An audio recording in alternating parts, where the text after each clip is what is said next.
প্রিয় ছাত্রগণ, আশা রাখি তোমরা ভালো আছো। তোমাদের সামনে আজকে আমি উপস্থাপন করব তোমাদের সাধারণ গণিতের এই ত্রিকোণমিতি চ্যাপ্টারটি। এই অধ্যায়টি খুবই গুরুত্বপূর্ণ তোমাদের জন্য। যারা বিশেষ করে নবম শ্রেণীতে উত্তীর্ণ হয়েছ তাদের জন্য এটা খুব ইম্পর্টেন্ট ক্লাস এবং এটা তোমাদের জন্য খুব উপকারে আসবে। আমি খুব আস্তে আস্তে, বেশি দ্রুত গতিতে না, আস্তে আস্তে তোমাদের সামনে এই চ্যাপ্টারটি উপস্থাপন করব পার্ট বাই পার্ট। আজকে হবে পার্ট 1 না। পার্ট 1-এ আমি অল্প কিছু ইনফরমেশন দেব, যেহেতু তোমাদের জন্য এটা একটা সম্পূর্ণ নতুন বিষয়, যেন তোমরা এটা আত্মস্থ করতে পারো। তারপর সেকেন্ড পার্ট, ক্রমান্বয়ে থার্ড পার্ট, 3টা পার্টে আমি এই চ্যাপ্টারটি উপস্থাপন করব। এখানে 2টি অনুশীলনী রয়েছে। হ্যাঁ, এখন তোমরা যদি ভালো করে মনোযোগ দাও, তোমাদের কাছে বেশি কঠিন মনে হবে না। তাহলে আজকের যেই আজকের ক্লাসটি হবে কি পার্ট 1। এখন দেখো, প্রাচীন মিশরীয় বা গ্রিক সভ্যতায় এই ত্রিকোণমিতির ব্যবহার ছিল। সেখান থেকে এটার উদ্ভব হয়েছে। বিশেষ করে তারা জমি বা বিভিন্ন জিনিসের উঁচু উঁচু কোনো বেশি উচ্চতা বিশিষ্ট কোনো কিছু পরিমাপ করার জন্য তারা এই পদ্ধতিটি আবিষ্কার করেছে। এখন দেখো, এখানে কোন ত্রিভুজের আমরা ত্রিকোণমিতিতে কি নিয়ে আলোচনা করা হয়, কোন ত্রিভুজ নিয়ে আলোচনা করা হয়, সেটা হলো চিত্রে দেখো আমি একটা ত্রিভুজ আগেই এঁকে রেখেছি। এটা হলো কি সমকোণী ত্রিভুজ। সমকোণী ত্রিভুজের এখন ত্রিকোণমিতি নামটি কোথা থেকে এসেছে না, সেটাও একটু বলে নি। ট্রাই ট্রাই কথার অর্থ হলো থ্রি মানি, এখানে ওরা যেটা উল্লেখ করেছে কি ট্রাই, তাহলে ট্রাই মানি 3 না, ট্রাই মানে কি 3। তারপরে কি ট্রাই গণ, গণ, তারপর মেট্রন। গণ দ্বারা বুঝাইছে ধার, ধার বা বাংলায় অনেক সময় এটাকে কি বলা হয় মাত্রা না। আচ্ছা, আর মেট্রন কথার অর্থ হলো পরিমাপ। তাহলে আমরা বুঝতে পারতেছি যে এটা এমন কোনো জিনিসের পরিমাপ করা, হিসাব নিকাশ এখানে করা হয়েছে যার কয়টি মাত্রা, ধার 3টি। তাহলে আমাদের জানা মতে জিওমেট্রিক্যাল ফিগারে 3টি মাত্রা আছে কার, ত্রিভুজের। তাহলে সেটা নিয়ে আলোচনা করব। এখন খেয়াল করো, আমরা এখানে সমকোণী ত্রিভুজটা নিয়েছি কারণ এখানে যেই ত্রিকোণমিতিতে আলোচ্য বিষয় বা যেটার বেস করে, যেটার উপর নির্ভর করে এখানে ত্রিকোণমিতির হিসাব নিকাশগুলি করা হয়েছে, সেটা হলো কি সমকোণী ত্রিভুজের। এখন সেখানে কি নিয়ে আলোচনা করা হয়েছে আর একটু খেয়াল করো। এই যে আমি একটা সমকোণী ত্রিভুজ আঁকছি, তার 3টা বাহু এবি, বিসি, এসি। তাহলে এবং 3টা কোণ আছে। তাহলে সমকোণী ত্রিভুজের একটা হলো সমকোণ আর 2টা হলো কি আমরা জানি সূক্ষ্মকোণ। তাহলে সূক্ষ্মকোণের 2টি সমষ্টি এখানে কিন্তু কত, আবার 90 ডিগ্রি, এটাও তোমরা জানো। আর যে কোনো একটি কোণকে আমরা হিসাবে নিয়ে আসলাম, লিখলাম কি থিটা না, যে কোনো একটি কোণকে আমরা কি লিখলাম, থিটা লিখলাম। ঠিক আছে, তাহলে অপরটি অবশ্যই হবে কত, 90 মাইনাস থিটা না, কত হবে 90 মাইনাস থিটা। তাহলে এটা হবে একটা আর একটা পূরক, সেটা পরে আমরা আলোচনা করব। এখন এখানে কি কোন বিষয় নিয়ে আলোচনা করা হয়েছে, তাহলে এখানে সমকোণী ত্রিভুজের বাহুগুলোর দৈর্ঘ্যের অনুপাত নিয়ে আলোচনা করা হয়েছে। তাহলে তোমাদের বইতে যেটা লেখা আছে চ্যাপ্টারের নাম ত্রিকোণমিতিক অনুপাত। হ্যাঁ, তাহলে ত্রিকোণমিতিক অনুপাত কেন বলা হয়েছে তোমরা বুঝতে পারতেছো যে এখানে বাহুগুলোর দৈর্ঘ্যের অনুপাতকেই বলা হয়েছে। তাহলে কোন ত্রিভুজের যেই ত্রিভুজের একটা সমকোণী ত্রিভুজ এবং যার একটি সূক্ষ্মকোণ হলো থিটা। ঠিক আছে, তাহলে আমরা সেই ত্রিভুজেরই বাহুগুলির অনুপাতকে দেখানোর চেষ্টা করব। এখন দেখো, আমরা যদি কয়টা অনুপাত হবে, এখানে তিনটা বাহু আছে, তিনটা বাহুকে যদি দুইটা দুইটা করে নিয়ে অনুপাত নির্ণয় করি, দৈর্ঘ্যের অনুপাত অবশ্যই, সেখানে কয়টি অনুপাত হবে? 6টি অনুপাত বের হয়ে আসবে। এবং এই অনুপাতগুলিকে আমরা সংক্ষেপে লেখার জন্য বিভিন্ন প্রতীক এখানে ইউজ করব। ইন্টারেস্টিং ব্যাপার কি দেখো, আমি এখানে দুইটা ত্রিভুজ এঁকেছি, একটা হলো এ বি সি, আরেকটা হলো A prime B prime C prime. এই দুইটা ত্রিভুজ কিন্তু কিছু মিল আছে। মিল কোনগুলো? যে এখানেও একটা সমকোণী ত্রিভুজ আছে, না এখানেও একটা সমকোণী ত্রিভুজ আছে, আবার এখানেও একটা এখানে একটা সমকোণ আছে এ প্রাইম বি প্রাইম সি, এখানেও একটা সমকোণ আছে এ বি সি, দুটোটাই তাহলে সমকোণী ত্রিভুজ। এবং দুটোটার মধ্যে আরেকটা মিল আছে কি, দুটোটার মধ্যে আমরা দেখতেছি যে এটা সূক্ষ্মকোণ, একটাকে আমরা থিটা দেখাইছি, এখানেও এই ছোট ত্রিভুজেও আমরা সূক্ষ্মকোণ থিটা দেখাইছি। তাহলে এখানে অপর কোণ দুইটাও, কোণ এ আর এ প্রাইম, এই দুইটা কোণও সমান, না এটাও সমান। তাহলে তিনটা কোণ সমান। তাহলে এই দুটো ত্রিভুজ কি, অন্য ভাষায় আমরা বলবো, তোমরা নিশ্চয়ই জানো যে অন্য ভাষায় আমরা বলবো যে এই ত্রিভুজ দুইটা সদৃশকোণী ত্রিভুজ। আবার এবং ইন্টারেস্টিং ব্যাপার কি, এখানে বাহুগুলোর অনুপাত, না আমি দুইটা ত্রিভুজ কেন নিয়েছি, ইচ্ছা করলে আমি আরো তিনটাও নিতে পারতাম, শুধু দুইটা নিয়েছি যেহেতু ছোট করে যেন হিসাব নিকাশগুলি বুঝাতে আমার সহজ হয়।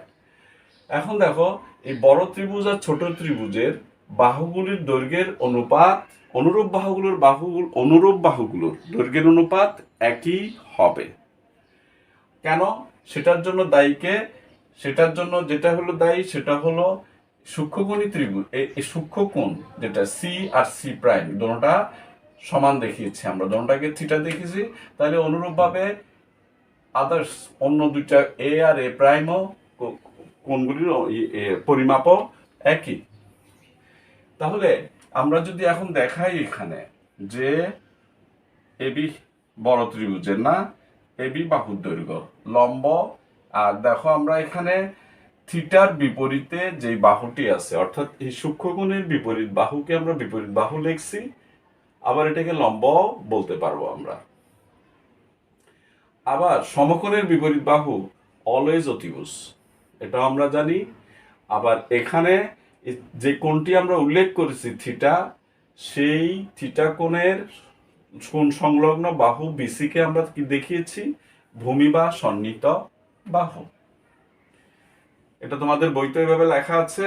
হ্যাঁ, এখন দেখো, আমরা যদি লিখি এবি বাই বিসি বড় ত্রিভুজের, বা লম্ব বাই অতিভুজ লিখি AB by AC equal to হবে A prime B prime by A prime C prime. তাহলে উভয় ত্রিভুজের লম্ব ও ত্রিভুজের অনুপাত সমান।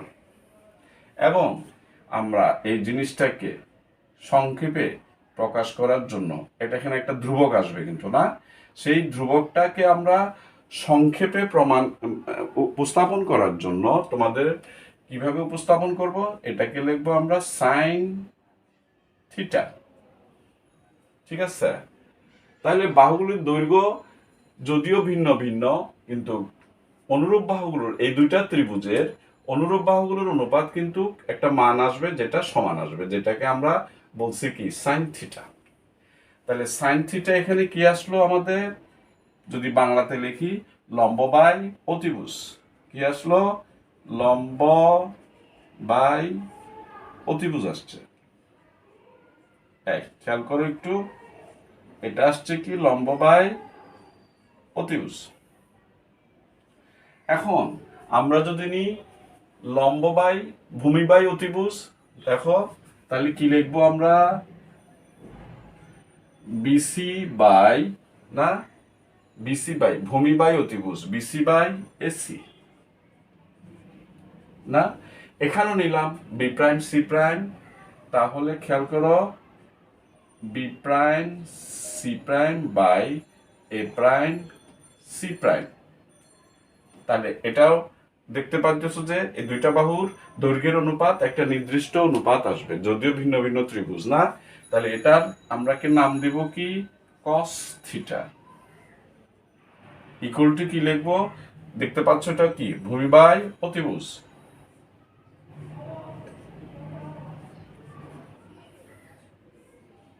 ভূমি বাই অতিভুজ। আমি আগেই বলতেছি, তোমাদের কাছে হয়তো প্রথম প্রথম এই জিনিসগুলি মনে রাখা একটু কষ্ট কষ্ট হবে, একটু পরিশ্রম করে তোমরা কি করো, জিনিসগুলি আগেই এগুলিকে কি করো, মুখস্থ করে নাও, মেমোরিতে নিয়ে নাও। কারণ পরবর্তীতে যখন আমরা এই চ্যাপ্টারের অঙ্কগুলি করব, তাহলে অঙ্কগুলি নির্ভর করবে আজকে যে আমি জিনিসগুলি, যেই ইয়েগুলো থিওরিগুলি উপস্থাপন করতেছি, এগুলির উপর অনেক কিছুই নির্ভর করবে। খেয়াল করো, এখন আমি আরেকটা নিতেছি বিসি বাই এসি না, এখন বাকি রয়েছে কি, লম্ব বাই ভূমি। তাই লম্ব এবি বাই বিসি। আবার ছোট ত্রিভুজের আমি লিখলাম A prime B prime by B prime C prime. তাহলে এখানে লিখবো কি, টেন থিটা, কি লিখবো, টেন থিটা না, ইকুয়াল টু কি আসলো, লম্ব বাই ভূমি। খেয়াল করো, লম্ব বাই ভূমি আসছে। এখন খেয়াল করো, আমরা যদি এখানে দোনোটা ত্রিভুজে এই বাহুগুলি উল্টিয়ে লিখি, ভূমি লম্ব বাই অতিভুজ লিখছি, যদি ভূমি বা অতিভুজ বাই লম্ব লিখি এই সাইডে, আবার এখানে যদি লিখি অতিভুজ বাই ভূমি, ভূমি বাই লম্ব, তাহলে আরো তিনটি অনুপাত, বাহুগুলির দৈর্ঘ্যের অনুপাত বের হয়ে আসবে, এবং এগুলি ডিফারেন্স হবে না, ভিন্ন ভিন্ন হবে, সবগুলির মান একই হবে না। তাহলে আমরা সেগুলি উল্লেখ করতেছি, দেখো সেগুলি আমি দেখাচ্ছি তোমাদেরকে পাশে, এটির পাশে দেখাচ্ছি যেন তোমরা কম্পেয়ার করতে পারো, সুবিধা হয় যেন। খেয়াল করো, এখানে আমি এখন লিখছি লম্ব বাই অতিভুজ। আমি যদি এটাকে গুণাত্মক বিপরীত, যা অর্থাৎ অতিভুজ বাই লম্ব, তাহলে কি আসবে আমার, এসি বাই এবি। তাহলে এখানে আমরা লিখতে পারি এসি বাই এবি না, এসি বাই এবি, অতিভুজ বাই লম্ব। এখানেও তদ্রূপ একই হবে না, এই প্রায় ছোট ত্রিভুজের জন্য, প্রত্যেকটি ছোট বাহু ত্রিভুজের জন্য বাহুগুলির অনুপাত একই আসবে। তাহলে এখানে আমরা কি পেলাম, অতিভুজ বাই লম্ব, অতিভুজ বাই লম্ব। তাহলে এখানে কি আসবে, এটাকে আমরা জাস্ট একটা, এটার অনুপাতটা নির্দিষ্ট হবে না, সেটার নামটা আমরা কি দিয়েছি, কি দেওয়া হয়েছে, কোসেক থিটা, কি, কোসেক থিটা। খেয়াল করো, তাহলে এটা হলো অতিভুজ বাই লম্ব, তাহলে একটা আর একটার বিপরীত। অনুরূপভাবে আমরা কি লিখতে পারবো, এখানে লিখেছি বিসি বাই এসি, তাহলে AC by BC, AC by BC না, এটার উল্টাটা। তাহলে এটা হবে কি, এখানে ছিল ভূমি বাই অতিভুজ, এখানে হয়ে যাবে অতিভুজ বাই ভূমি না, অতিভুজ বাই, খেয়াল করো, একটু খেয়াল করলে তোমরা বুঝতে পারবে যে একটা আরেকটার বিপরীত অনুপাত। এটা হচ্ছিল বিসি বাই এসি, এখানে হয়ে গেছে এসি বাই বিসি, তার মানে অতিভুজ বাই ভূমি। তার ছোট ত্রিভুজেরটাও আমি বারবার লিখতেছি যেন তোমরা কম্পেয়ার করতে পারো,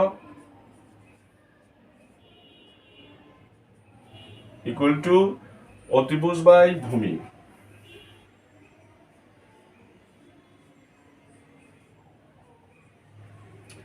এখানে তোমাদেরকে একটা জিনিস খেয়াল রাখতে হবে যে এখানে বাহুগুলোর দৈর্ঘ্যের অনুপাত ছাড়া কিছুই নয়, না?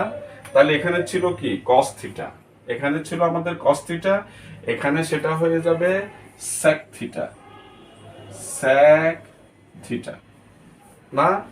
তারপর লাস্ট ওয়ান যেটা এখানে ছিল কি AB by BC, that means লম্ব বাই ভূমি, লম্ব বাই ভূমি। তাহলে এখানে উল্টাটা হয়ে যাবে BC by AB, BC by AB. তাহলে ছোট ত্রিভুজেও সেটা চলে আসবে B prime C prime by A prime B prime. তাহলে এখানে হবে ভূমি বাই লম্ব,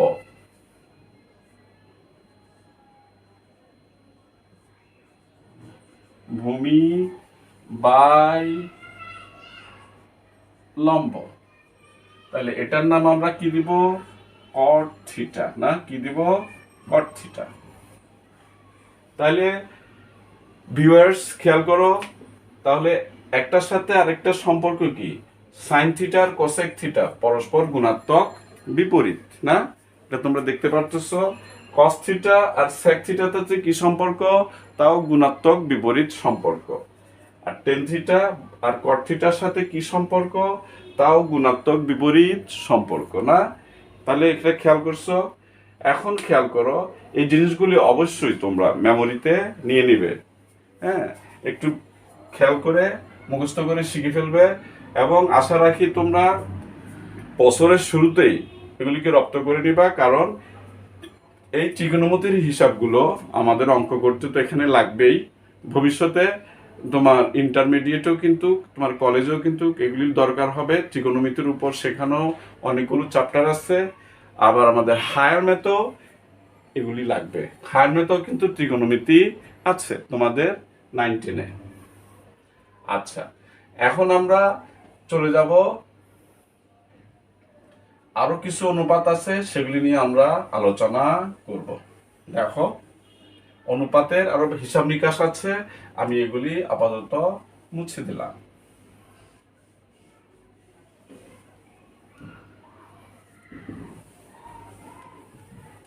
এখন আমরা যেগুলি নিয়ে আলোচনা করব সেগুলি হইল কি, সাইন থিটা কস থিটার আমাদের এগুলি গুণাত্মক বিপরীত যখন, এগুলি কার সাথে কি সম্পর্ক, না? সেগুলি নিয়ে আমরা আলোচনা করব। হ্যাঁ, ওহো, এগুলি মোছা উচিত হয়নি, তারপর আমি মুছে দিয়েছি। আচ্ছা, আমি আবার লিখে দেখাচ্ছি এখানে, দেখো। তাহলে এখানে কি আসলো, অতিভুজ, আর নিচে আসছিল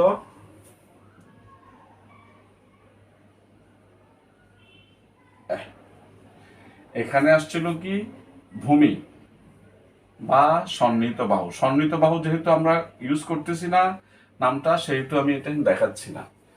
একটু আগে আমরা দেখাইলাম যে সাইন থিটা ইকুয়াল টু, দেখো খেয়াল করো, সাইন থিটা ইকুয়াল টু কি দিয়েছি, এবি বাই লম্ব বাই অতিভুজ। তাহলে এবি বাই লম্ব বাই অতিভুজ, এবি বাই এসি। এখন এটাকে যদি আমরা একটু অন্যরকম ভাবে লিখি, দেখো, ইকুয়াল টু 1 বাই, তাহলে এবি বাই বিসি কে এখানে যদি আমরা সমমানের ভগ্নাংশে রাখতে চাই, তাহলে এখানে লিখতে হবে কি, এসি বাই এবি। তাহলে কি আসলো আমার, এসি বাই এবি। এটা ছিল লম্ব বাই অতিভুজ, এখন হয়ে গেল এখানে অতিভুজ বাই লম্ব। তাহলে দেখো, অতিভুজ বাই লম্ব ইকুয়াল টু আমরা কি জানি, 1 বাই কোসেক থিটা, ঠিক আছে না? অনুরূপভাবে আমরা আরো লিখতে পারি যে কস থিটা, খেয়াল করো, কস থিটা ইকুয়াল টু কি, ভূমি বাই অতিভুজ। তাহলে বিসি বাই এসি, খেয়াল করো, বিসি বাই এসি। এখানে যদি আমরা একটু ম্যাথমেটিক্যালি এটাকে একটু কনভার্ট করে নিই, কিভাবে, এসি বাই বিসি হয়ে যাবে 1 বাই বিসি বাই এসি, যেই কথা 1 বাই এসি বাই বিসি একই কথা। তাহলে এখানে cos থিটা ভূমি বাই অতিভুজ না, আর এখানে হয়ে গেল কি অতিভুজ বাই ভূমি, অতিভুজ বাই ভূমি মানে sec থিটা। তাহলে ইকুয়াল টু আমরা পেলাম কি 1 বাই sec থিটা পেয়ে গেছি না। দেখো তারপর আসো টেন থিটার কথাই আসো। টেন থিটা ইকুয়াল টু কি লম্ব বাই ভূমি এবি বাই বিসি। দেখো এবি বাই বিসি, তাহলে এটা কি আসবে 1 বাই, উল্টে এখানে গেলে কি হয়ে যাবে ব্যাপারটা বিপরীত অনুপাতে হয়ে যাবে, বিসি বাই এবি হয়ে যাবে। তাহলে এটা কি আসবে, এটা ছিল লম্ব বাই ভূমি, এটা হলো ভূমি বাই লম্ব। ভূমি বাই লম্ব একটু আগে আমরা লিখেছি কি cot থিটা, তাহলে এখানে আসলো 1 বাই cot থিটা। তাহলে আমরা পাইলাম কি পেলাম sin থিটা ইকুয়াল টু, খেয়াল করো তোমরা, আমরা কি পেলাম sin theta equal to 1 by cosec theta, cos theta equal to কি 1 by sec theta, tan theta equal to কি পাইলাম 1 বাই cot থিটা। এখন যদি আমরা এটাকে আবার উল্টোভাবে সাজিয়ে লিখি তাহলে কি পাবো, দেখো sin theta equal to 1 by cosec theta, আমি cosec থিটা যদি এখানে নিয়ে আসি এটা উপরে চলে আসবে, তো sin থিটা নিচে চলে যাবে। তাহলে অন্যভাবে আমরা কি বলতে পারি cosec theta equal to 1 by sin theta না, বুঝতে পেরেছো নিশ্চয়ই, একটার সাথে একটা গুণাত্মক বিপরীত সম্পর্ক, সাইন আর কোসেক না, কস আর সেক, টেন আর কট, গুণাত্মক বিপরীত সম্পর্ক বলে আমরা এভাবে লিখতে পারি। তাহলে কস থিটা যদি 1 বাই সেক থিটা হয় তাহলে সেক থিটা ইকুয়াল টু কি হবে, সেক থিটা ইকুয়াল টু হবে 1 বাই কস থিটা। আর টেন থিটার বেলায় কি হবে, তাহলে টেন থিটা ইকুয়াল টু বা cot থিটা ইকুয়াল টু কি লিখবো আমরা, খেয়াল করো 1 বাই নিশ্চয়ই টেন থিটা চলে আসবে, খেয়াল করো। তাহলে cot theta equal to 1 by tan theta আসলো। তাহলে ব্যাপারটা তোমরা নিশ্চয়ই খেয়াল করেছো। এখন দেখো আমরা যেদিকে যাব, যে আমাদের এই সম্পর্কগুলি অবশ্যই অবশ্যই তোমাদেরকে কি করতে হবে, মেমোরাইজ করতে হবে। এবং এটা প্রথম প্রথম একটু কষ্টসাধ্য হতে পারে, কিন্তু এছাড়া উপায় নেই। ত্রিকোণমিতিতে ভালো করতে হলে তোমাদেরকে এগুলি আগে ফান্ডামেন্টাল যে সমস্ত জিনিস বেসিক ব্যাপারটা ভালো করে অবগত হতে হবে, তাহলে তোমরা দেখবা যে ত্রিকোণমিতি অনেক সহজ লাগবে। প্রথম প্রথম আবার বলতেছি যারা 9 উঠছো, প্রথম প্রথম তোমাদের কাছে এগুলি একটু হার্ড মনে হবে, কিন্তু পরবর্তীতে দেখবা যে একটু যদি চর্চা করো ধৈর্য সহকারে, তোমাদের কাছে এগুলি তেমন আর হার্ড মানে কঠিন লাগতেছে না। এখন দেখো আমি আরেকটা জিনিস দেখাচ্ছি, যে টেন থিটা কট থিটার সাথে সাইন থিটা কস থিটার একটা সম্পর্ক আছে। অর্থাৎ টেন থিটা ইকুয়াল টু কি, টেন থিটা ইকুয়াল টু লম্ব বাই ভূমি না, আমরা জানি। তাহলে লিখলাম টেন থিটা ইকুয়াল টু, এই যে তোমাদের দেখো tan theta equal to AB by BC, লিখলাম AB by BC, AB by BC.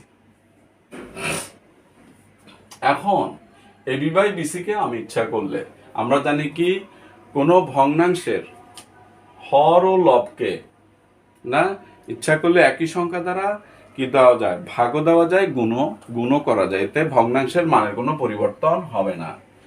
আবার আমি পুনরায় তোমাদেরকে মনে করিয়ে দিচ্ছি যে এখানে ত্রিকোণমিতিক অনুপাত না, মানে বাহুগুলোর সমকোণী ত্রিভুজের বাহুগুলোর দৈর্ঘ্যের অনুপাত, এটা তোমাদেরকে বারবার আমি সতর্ক করে দিচ্ছি, তাহলে জিনিসটা খেয়াল করবে না। তাহলে এখানে কি আসলো, আমি এখানে ত্রিকোণমিতিক অনুপাত জিনিসটা লিখে দিলাম যেন বুঝতে পারো তোমরা যে ব্যাপারটা কি। লিখলাম ত্রিকোণমিতিক অনুপাত, তাহলে এখানে কি আসলো AB by BC tan theta equal to না, এখন আমি এটাকে কি দিয়ে ভাগ দিব? অতিভুজ দিয়ে ভাগ দিব, হর লব ও হরকে। তাহলে আমি কি লিখবো? এবি বাই এসি, না এবি বাই এসি আর বিসি বাই এসি লিখলাম, বিসি বাই এসি লিখলাম। তাহলে এটা কি হয়ে গেল? এখন লম্ব বাই অতিভুজ আর বিসি বাই এসি ভূমি বাই অতিভুজ। তার মানে আমি একটু আগে মুছে দিয়েছি লেকচারের শুরুতে, আমি যেটা দেখিয়েছি যে এটা কি আমার, এটা হবে সাইন থিটা, মিলিয়ে দেখবে সাথে সাথে, আর নিচেরটা হবে কি কস থিটা। তাহলে আমরা কি পেলাম? Tan theta equal to sine theta by cos theta, না? খেয়াল করেছো? এখন কট থিটার বেলায় দেখো আমি জিনিসটা দেখাচ্ছি, এগুলি কিন্তু খুব ইম্পর্টেন্ট জিনিস। কট থিটা ইকুয়াল টু, আমি কি পেলাম? এখানে ছিল লম্ব বাই অতিভুজ, কট থিটা তাহলে উল্টাটা হবে। আমরা জানি টেন থিটা কট থিটার মধ্যে গুণাত্মক বিপরীত সম্পর্ক। লম্ব বাই ভূমি না হয়ে কি হবে? ভূমি বাই লম্ব। এটা এইভাবে না লিখলাম, কথায় না লিখি, আমি ত্রিভুজের বাহুগুলো দ্বারা প্রকাশ করি। তাহলে এখানে কি হবে? ভূমি বাই লম্ব, বিসি বাই এবি, উল্টাটা হবে বিসি বাই এ বি। এখন এই বিসি বাই এবি কে তাহলে আমরা আবার কি দ্বারা ভাগ দিই? অতিভুজ দ্বারা ভাগ দিই। তাহলে খেয়াল করো, বিসি বাই এসি উপরে থাকবে, আর কি থাকবে? এবি বাই এসি হর হিসাবে আসলো, ওটা লব হিসাবে এখানে এসি। তাহলে একটু আগে আমরা কি লিখেছি? বিসি বাই এসি অর্থাৎ ভূমি বাই অতিভুজ, বিসি বাই এসি ভূমি বাই অতিভুজ কি কস থিটা। দেখো এটা মেমোরিতে রাখবা তোমরা, আশা রাখি তোমরা কষ্ট করে শিখে নিবে। আমি সব মোটামুটি কিছু সূত্র এখানে তোমাদের সাথে উপস্থাপন করতেছি এবং এগুলি আস্তে আস্তে তোমরা মুখস্থ করে নিবা। তাহলে এখানে নিচে আসছে কি? এবি বাই এসি, লম্ব বাই অতিভুজ। তাহলে এটা কি আসলো আমাদের? Sine theta. তাহলে আমরা কি পেয়ে গেলাম? Tan theta equal to sine theta by cos theta, আবার cot theta equal to cos theta by sine theta পেলাম, না? তাহলে খেয়াল করো তোমরা, যেই সূত্রগুলি আমি এখন উপস্থাপন করেছি এগুলি খুবই গুরুত্বপূর্ণ। এখন আমি আরো একটু সামনের দিকে এগিয়ে যাব। হ্যাঁ, খেয়াল করো, আরো কিছু সূত্র আছে, সেগুলি আমি তোমাদের সামনে এখন উপস্থাপন করব। ঠিক আছে? তাহলে ব্যাপারটা তোমরা একটু খেয়াল করো। এখন আমি তোমাদের সামনে উপস্থাপন করব। দেখো, এটা যেহেতু সমকোণী ত্রিভুজ, আরো কয়েকটা সূত্র তোমাদের সামনে উপস্থাপন করব। খেয়াল করো, এটা যেহেতু সমকোণী ত্রিভুজ, তাহলে এখানে আমরা কি উপস্থাপন কি লিখতে পারবো? তোমরা নিশ্চয়ই জানো পিথাগোরাসের উপপাদ্য, তোমরা এইটে পড়েছো, সেই উপপাদ্যটা আমরা এখানে কি করতে পারবো? লিখতে পারবো। অর্থাৎ কি লিখতে পারবো? AC square equal to AB square plus BC square. অর্থাৎ অতিভুজের উপর অঙ্কিত বর্গক্ষেত্রের ক্ষেত্রফল অপর দুই বাহুর উপর অঙ্কিত বর্গক্ষেত্রের ক্ষেত্রফলের সমষ্টি। তাহলে এখানে আমরা লিখলাম কি? এবি স্কয়ার, খেয়াল করো, লিখলাম AB square plus BC square equal to কি হবে? অতিভুজ square, that means AC square, না? ও আরেকটা জিনিস আমি বলতে ভুলে গেছি, ত্রিকোণমিতির অনুপাতগুলোর বর্গ, ঘন, পাওয়ার অর্থাৎ সূচক আমরা ইচ্ছা করলে দেখাতে পারি। যেমন মনে করো সাইন থিটার একটা নির্দিষ্ট মান আসবে, সেটাকে যদি আমরা স্কয়ার করি ইকুয়াল টু কি হবে?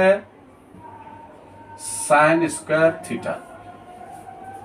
তাহলে ত্রিকোণমিতিক অনুপাতের স্কয়ারটা আমরা লিখবো কোথায়? এখানে সাইন স্কয়ার থিটা। এইভাবে লিখলে সুন্দর হয় এবং এইভাবে ব্যবহার করা হয়েছে, না? এখন দেখো, আমরা এই পিথাগোরাসের উপপাদ্যের যে সিদ্ধান্তটা, যে ইকুয়েশনটা, সেটাকে আমরা একটু, যেমন উভয় পক্ষকে আমরা এসি স্কয়ার দ্বারা কি করে দিলাম? ভাগ করে দিলাম। এসি স্কয়ার দ্বারা ভাগ করে আমরা কি পাবো? দেখাচ্ছি, উভয় পক্ষকে এসি স্কয়ার দ্বারা ভাগ করলাম। দেখো আমরা পেলাম AC square by AC square পাইলাম এদিকে। তাইলে বা এখানে পেলাম কি, আমি একটু শর্টকাটে লিখতেছি, এবি বাই এসি। দুইটা আমরা এটাকে ইচ্ছা করলে দুইটা ভগ্নাংশে প্রকাশ করতে পারবো, AB square by AC square plus BC square by AC square. তাহলে আমরা এখানে দেখালাম BC by AC whole square plus BC by AC whole square.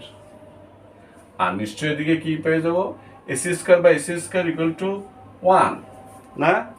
তাহলে এবি বাই এসি কথার অর্থটা কি, লম্ব বাই অতিভুজ। নিশ্চয়ই এটা কি লম্ব বাই অতিভুজ, তোমরা জানো এটা কি অলরেডি আমি দেখিয়েছি, সাইন থিটা। তাহলে এখানে আমরা পাবো কি সাইন, যেহেতু square sine square theta plus BC by AC. খেয়াল করো চিত্রের সাথে মিলাও, এটা কি ভূমি বাই অতিভুজ, ভূমি বাই অতিভুজ কি কস থিটা। এখানে হোল স্কোয়ার বলে আমার কি আসবে, cos square theta equal to 1 না। এখান থেকে আমরা আরো কিছু কি করতে পারি, এখান থেকে আমরা একটু, যেহেতু sign square theta plus cos square theta, দেখো থিটা এখানে কি আর কিছুই না, সমকোণী ত্রিভুজের যে কোণটাকে আমরা দেখিয়েছি না, উল্লেখ করেছি, এই সূক্ষ্ম কোণটা হলো থিটা। থিটার মান কত হতে পারে, 30 হতে পারে, 45 হতে পারে, 60 হতে পারে, 70 হতে পারে, 20 হতে পারে, 10 হতে পারে না। প্যারালাল ভাবে এটা যদি 10 হয়, সি যদি 10 হয়, তাহলে আমার এটা হয়ে যাবে 80। তাও তাই অসুবিধা নাই, এটা 10ও হতে পারে না, 20ও হতে পারে। খেয়াল করি এটা। এখন দেখো আমরা কি করব, এখানে যদি এখন তোমাকে বলে sign square theta equal to কি পেয়ে যাবে, 1 মাইনাস কজ স্কোয়ার থিটা পেয়ে যাবে। আবার যদি বলে কজ স্কোয়ার থিটা, তাহলে কজ স্কোয়ার থিটা আমরা যদি লিখি কি পাবো,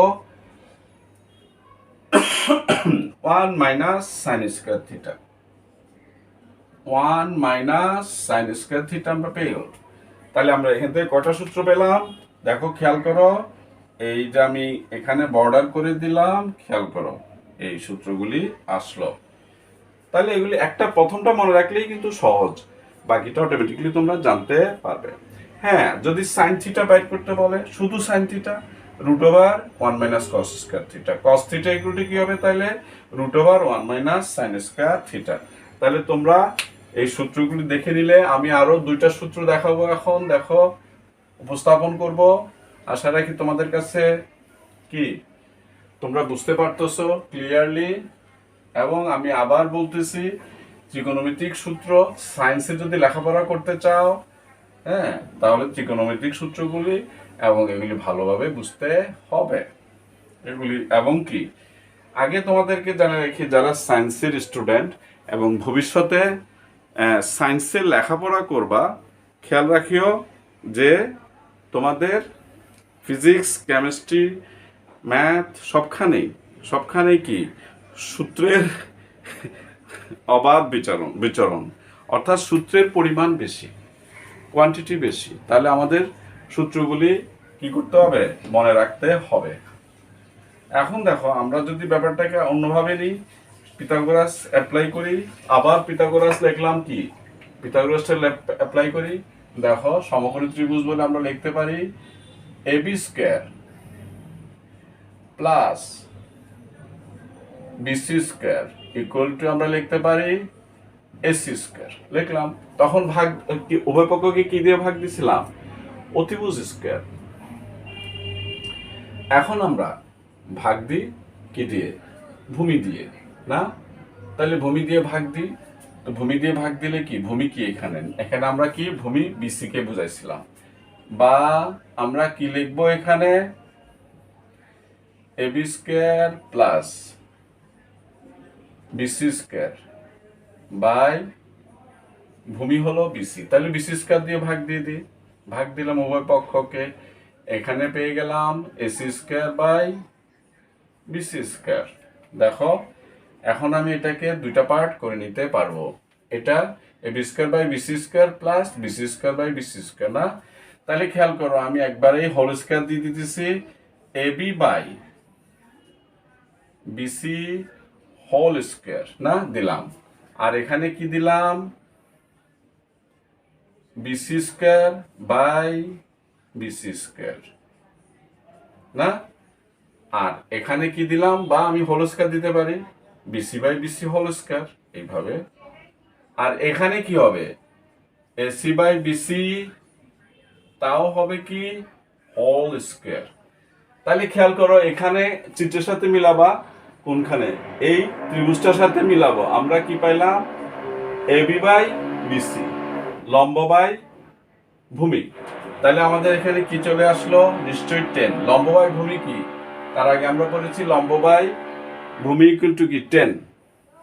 তাহলে আমাদের কি আসলো, এখানে যেহেতু স্কোয়ার আসছে 10 স্কোয়ার থিটা, এখানে কি আসলো 1, আর এখানে এসি বাই বিসি অতিভুজ বাই ভূমি, অতিভুজ বাই ভূমি কি, ভূমি বাই অতিভুজ cos থিটা হইলে ভূমি বাই অতিভুজ cos থিটা, তাহলে অতিভুজ বাই ভূমি sec থিটা না, sec থিটা। তাহলে আমরা এখানে কি লিখব, sec, এখানে ইয়ে বলে বর্গ বলে sec থিটা আমরা লিখে দিলাম। তাহলে আমরা কি পেলাম, অন্য কথায় কি পেলাম, 1 plus 10 square theta equal two sec square theta, বা 10 স্কোয়ার থিটা প্লাস 1। ইচ্ছা করলে আমরা সুন্দর, মানে একটু মনে রাখার জন্যে, মানে মনে রাখার সুবিধার্থে আমরা 1টাকে রিপ্লেস করতে পারি কোথায়, সামনে। তাহলে লিখতে পারি কি 1 প্লাস 10 স্কোয়ার থিটা না, 1 plus 10 square theta equal two sec square theta.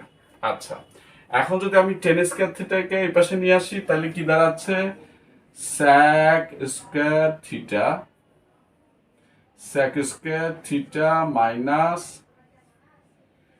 10 square theta equal to 1 আসছে। খেয়াল করছো, জাস্ট সাইড চেঞ্জ করে নিছি। আচ্ছা, আবার যদি আমরা 10 স্কোয়ার থিটা ইকুয়াল টু লিখি, এটা রাখি, তাহলে sec স্কোয়ার থিটা মাইনাস 1 চলে আসতেছে। তাহলে কি পেলাম, 10 square theta equal two sec square theta minus 1 না। তাহলে বুঝছো, আরেকটা, এত আমরা প্রথমে কি দিয়ে ভাগ দিছিলাম, অতিভুজ দিয়ে, এখন কি দিয়ে ভাগ দিলাম, ভূমি দিয়ে। এখন পিথাগোরাসের উপপাদ্যে ভাগ দিব কি দিয়ে, লম্ব দিয়ে। তাহলে আরো 3টা সূত্র চলে আসতেছে না। আচ্ছা, খেয়াল করো, আমি কিন্তু তোমাদেরকে বেশি স্পিডে কিন্তু যাচ্ছি না, না, একটু আস্তে আস্তেই বুঝাচ্ছি, যেন তোমরা ভালো করে বুঝতে পারো। আচ্ছা, এখন আমরা আবার পিথাগোরাসের অ্যাপ্লাইড সূত্রটা আমরা লিখব না। পিথাগোরাস কে ছিলেন তোমরা সেটা জানো। আচ্ছা, গ্রিক দার্শনিক ছিলেন না, খ্রিস্টপূর্ব 6ষ্ঠ শতাব্দীতে তিনি পিথাগোরাসের এই উপপাদ্যটা উপস্থাপন করেছিলেন না, এই বৈশিষ্ট্যটা তিনি একটা সূত্র আকারে লিখেছিলেন না। যাই হোক, এখন দেখো আমরা আবার লিখলাম, কি লিখলাম, পিথাগোরাসের উপপাদ্যটা AB square plus BC square equal to কি, এসি স্কোয়ার। আমরা এখন কি দিয়ে ভাগ দিব, আমরা এখন খেয়াল করো, এই যে ভাগ দিয়ে দিই, লম্ব দিয়ে ভাগ দিয়ে দেব। লম্ব দিয়ে ভাগ দিলে কি আসতেছে আমাদের, AB square plus BC square by AB square equal to কি আসবে, AC square by AB square. তাহলে কি দিয়ে ভাগ দিলাম না, তাহলে আমরা কি পেলাম, এখানে খেয়াল করো, আবার এটাকে 2টা ভগ্নাংশে ভাগ করে নিলাম। দেখো, এবি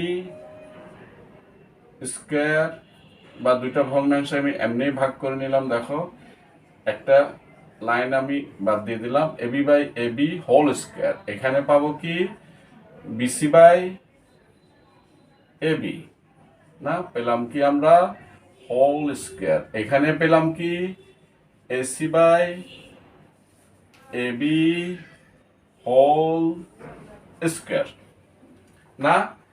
তাহলে খেয়াল করো, এখানে আমরা কি পেলাম, 1 স্কোয়ার মানে 1, আর এখানে কি পেলাম, বিসি বাই এবি ভূমি বাই লম্ব। নিশ্চয়ই লম্ব বাই ভূমি যদি 10 হয়, ভূমি বাই লম্ব, লম্ব বাই ভূমি 10 হলে ভূমি বাই লম্ব কট। তাহলে এখানে পেলাম কি কট স্কয়ার থিটা। আর এখানে কি পেলাম এসি বাই এবি, না লম্ব বাই অতিভুজ, এখানে পেলাম অতিভুজ বাই লম্ব। তাহলে নিশ্চয়ই কোসেক, সাইনের বিপরীত গুণাত্মক বিপরীত অনুপাত কি কোসেক স্কয়ার থিটা। তাহলে 1 plus cot square theta equal two cosec square theta আমরা পেয়ে গেলাম। আর কট স্কয়ার থিটা যদি ওই পাশে ডান পাশে নিয়ে যাই, তাহলে আমরা লিখতে পারি কি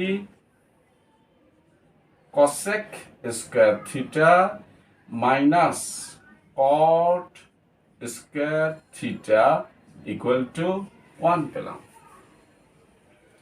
আর যদি কট স্কয়ার থিটা ইকুয়াল টু লিখতে যাই, তাহলে কট স্কয়ার থিটা ইকুয়াল টু কি হবে কোসেক স্কয়ার থিটা মাইনাস 1। তাহলে আমরা যদি এখানে লিখি, দেখো খেয়াল করো, কট স্কয়ার থিটা না ইকুয়াল টু হবে কোসেক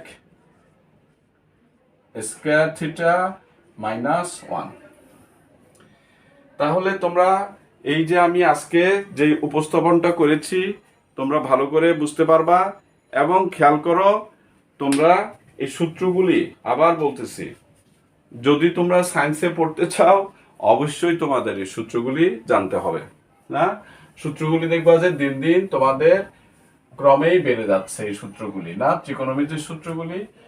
হ্যাঁ, এখানে এই জেনারেল ম্যাথে তোমার 2টা চ্যাপ্টার আছে, ত্রিকোণমিতি হায়ার ম্যাথে 3টা চ্যাপ্টার আছে, না তিনটাই জানতে হলে, তিনটাই বুঝতে হলে তোমাদেরকে আজকের আমি যে সূত্রগুলি প্রতিপাদন করলাম এগুলি অবশ্যই ভালোভাবে রপ্ত করতে হবে এবং বুঝতে হবে এবং মেমোরাইজ করতে হবে। কারণ তোমরা যখন অঙ্ক করবা, না তোমরা যখন অঙ্ক করবা সেখানে কিন্তু কি করবা, বারবার কিন্তু সূত্রগুলি যদি মনে করতে গিয়ে তোমরা সময় ক্ষেপণ করো, তাহলে তোমাদের পড়ালেখার স্পিডও তেমন একটা থাকবে না, অঙ্ক করার সময় বিভিন্ন প্রবলেম আসবে। ওকে, আশা রাখি তোমরা বুঝতে পেরেছো ভালোভাবে। ওকে, আল্লাহ হাফেজ।